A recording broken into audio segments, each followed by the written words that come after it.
Hi there, Lloyd Machedo speaking from lloydmachedo.com. Who's Lloyd Machedo and Think Personal Branding? Now, I got this question that was sent to me by one of my clients. I had a strategy session with him, but then I decided maybe this point would be useful for some of the people who are looking out for jobs. Now, the question is, Lloyd, how do you get a job in a crowded marketplace? What are the strategies that you recommend? Now, I have prepared 23 strategies that I gave it to him, and I would share this with you. The first one is point number one is you need to have your resume absolutely ready. By a resume format now, I've been saying this all along. Your resume is your business profile, is your marketing document, is your sales, silent sales script, is your copywriting weapon that you have. It should absolutely be ready. It should go through a lot of testing, and you should know that this is the ultimate document that can market and sell you when you're not available. I've given a couple of examples. There are people who have asked me to evaluate their resumes. I've done that. So if you want, send me your resume. I'll evaluate it, and I can even rebrand it if you like. And if you need my services, yes, I've told you how you can get in touch with me. So the first one is, please keep your resume ready. Without your resume being ready, absolutely ready, you cannot apply for a job. The second one is you need to ask yourself, where do you apply for a job? Where do you apply? Now, the common tendency is to apply for all these agencies, is to go to Naukri, go to Gulf Jobs, go to Monster, go to Insider, go to DoBizzle. You're wasting your time, effort, and money because these people are only collecting resumes to sell to other people and say, this is the database that I have. You can get in touch with so many people. You're just wasting your time. Personally speaking, I have checked with so many people. They have done this. They have gone to websites where they're paid to have their profile apparently, featured for 3 months, where they've charged, I think, something on $90.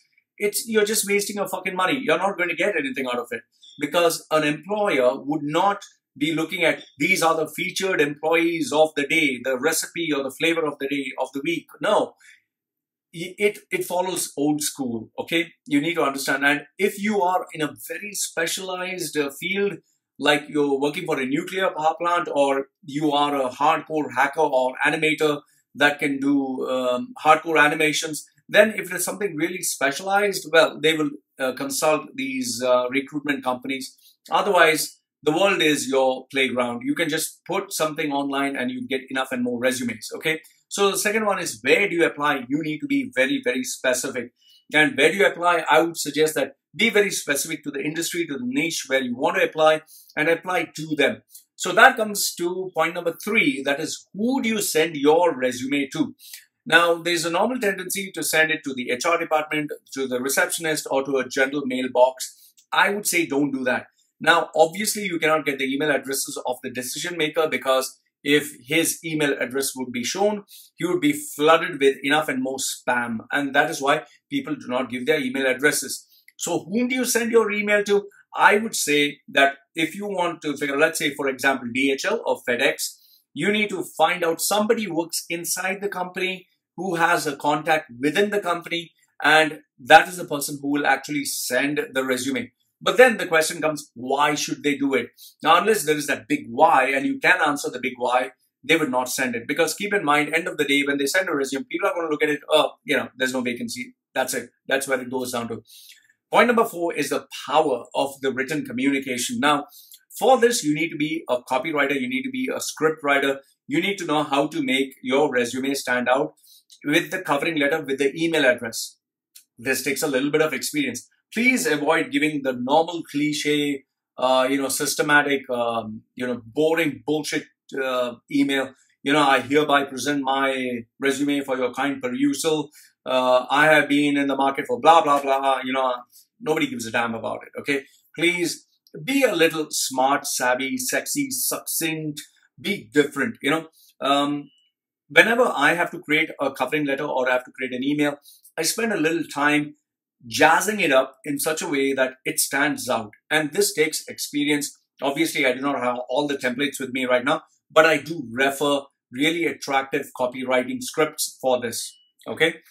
Point number 5 is the covering letter. The covering letter is nothing but just it's a shout out. It's a kind of a shout out where it says, here I am. This is what I want. This is what I can offer you. This is where you'll benefit. Just give me a chance. It has to be said in a really creative fashion. And you have to use the least number of words possible. One of the tips I can give you in terms of a covering letter is use bullet points. State the benefit first. Don't state your features. And, give them a reason to want to, look into your resume, because unless there is a reason, they're not going to check it out. And a covering letter takes a little bit of skill, because you shouldn't have too many words. You shouldn't have too less words. But what I would normally suggest in a covering letter is summarize the best parts of you in that, so that he would want to see the next step. The next step comes to resume. That is point number 6. Your resume, once again, that I always tell you, is make sure that it's a snapshot of who you are. That should entice the person to want to call you for an interview. Remember this, the function of a resume is to be called for an interview. Point number 7 is the visual. If it looks amazing, it will most probably be noticed. So yes, people use colors. Yes, people use graphics. Yes, people use a lot of jazz. But this is the competitive market. If everyone was wearing a black suit with a red tie, and you get one guy who's wearing, let's say, gray, or he's wearing, purple, something different, or pink, obviously he would stand out from the rest. Now, you need to figure out how appropriate it is by using common sense, okay? Point number 8 is the content. Now, this is where I would say it's a rubber meets the road. The content is king. You can say so many things. The problem with people is they tend to use too many words, too much of fluff, too much of jargon, and they miss out on content. Content is king. Please ensure, one of the thumb rules that I follow is the least number of words used to communicate the message effectively. Point number 9 is the focus. Now, this is something people tend not to have. They just go all over the place. I'm into sales, I'm into administration, I'm into logistics, I'm into budgeting, I'm into finance, I'm into this, you're all over the fucking place. Be one, just one, good for one bloody thing, and be so good at it, the person should say, I think this person is very unique. This person can give me the best. I need to try this person out. Now, obviously, there you need to be a little smooth and savvy in terms of not to compartmentalize you, so that, you're so unique that they don't have a position for you. So just make sure that your branding is done intelligently. Point number 10 is a sense of urgency. If someone knows that he can give you a job any point of time, that you are there for 5 years, or you're there for 2-3 months, he'll take his time. But if he knows that I just have 1 week, I need to meet this guy now, he's going, then there's a sense of urgency. Always have a sense of urgency. Point number 11 is recommendations. There's a lot of power in having the right people recommend you. Have a CEO of a company, a director of a company, someone at a very big position, an entrepreneur. Like, I remember having this managing director of a leading newspaper who endorsed me. And when I had given my resume to this gentleman, he noticed that the managing editor of the leading newspaper had recommended me. And he's like, how do you know this guy? So that's how it broke the ice. Point number 12 is be specific in your time frame. Let's say, for example, you're applying for a job. Have a condensed version as to, I will be available from this time to this time, or within this week, or that is where I'll be there. Because then, in the sense, you get to know whether the person wants to meet you or doesn't want to meet you, or is he taking you for a ride. Because if the person is not interested in meeting you and there is no fixed date, fixed time, fixed venue, what are you doing? Number 13 is you must ask for the interview. There are many times where people get so inundated with so many emails, they don't know what to do. But it is the person who asks, who says, just 5 minutes. That's all I'm asking of you, to prove it that I'm the right person for the job. Sometimes it takes that little act of desperation, that aggressiveness that really gets you the job. Point number 14 is send creative messages. Now, there are various applications by which you can send a video message. I tend to do that sometimes. If you use one of these applications like, I think it's Bonjour or Zoom, you can actually send your message, or Loom. You can send your video message where you have done a presentation. That is what people do in LinkedIn. They send a short video message to the person where the person has a look and he decides, why not? If the person is so bold to send me a video message, maybe I can try. But obviously, know what you're going to say there. Point number 15 is prepare for the interview. If you can ace the interview, you can ace anything. And here's the thing. Don't be so fucking cocky. Oh, if I get the interview, I can ace it. No, you are a fucking moron. Most of the time, you do not know what the fuck you're going to say. I have not yet met a single person whom, when you take him for the interview, he can ace it. If you want to know how good you are, you need to have a video of yourself. You need to present, and you need to get yourself completely ripped apart by professionals so that you speak what is required. Keep this in mind. Every guy blows his own fucking trumpet. I'm so good. I'm so focused. I am, the funk of the next era. I am the best of the whatever. It all sounds great. It all sounds jazzy. But end of the day, the person who connects heart to heart, mind to mind, logic to logic is the person who gets the job.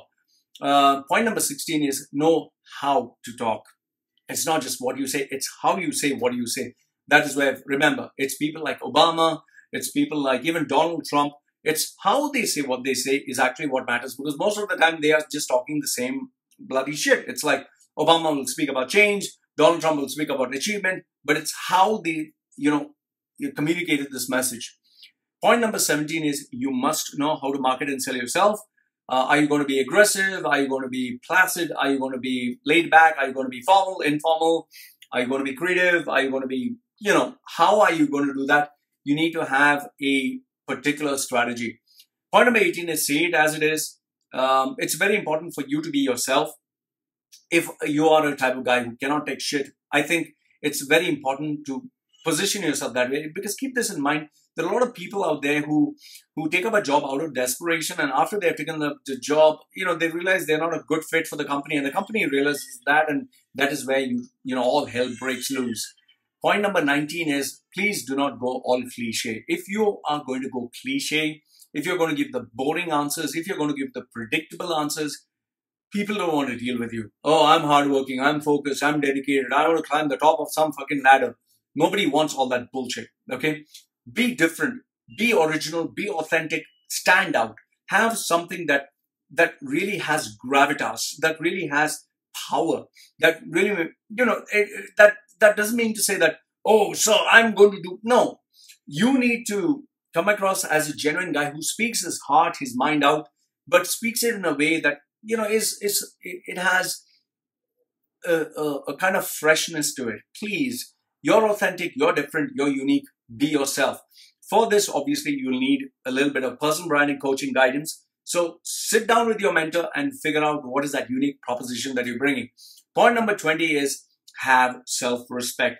Don't agree to take shit, because end of the day, it's going to be suffocating, okay? Have some self-respect. You're there for a job. You'll provide a service. You get paid money. End of story, okay? You don't have to take shit from anyone, because end of the day, how are you going to live your life if you're going to take shit? Point number 21 is ask what you're worth. Know your rates per hour. Know your rates per day, per week, per month. For this, you need to do a little bit of research. Please do not opt for having a Google search. It'll give you inflated rates, because these companies are trying to attract talent, so they'll give you inflated rates. That's not what the industry standard is, okay? Point number 22 is know when to say no. Sometimes it's good to say no, because it's better to walk out of a deal instead of getting a short end of the deal. And last, if not the least, point number 23 is have plan B. Because if plan A doesn't work, at least you have plan B. Plan B is not there, have plan C. That's how it goes. And, as a bonus, I would say that just ensure that you have a coach, a mentor, someone who will guide you through this tough time, because searching for a job in a crowded place is very competitive. The economy is running pretty wild and crazy. You have a lot of competition today.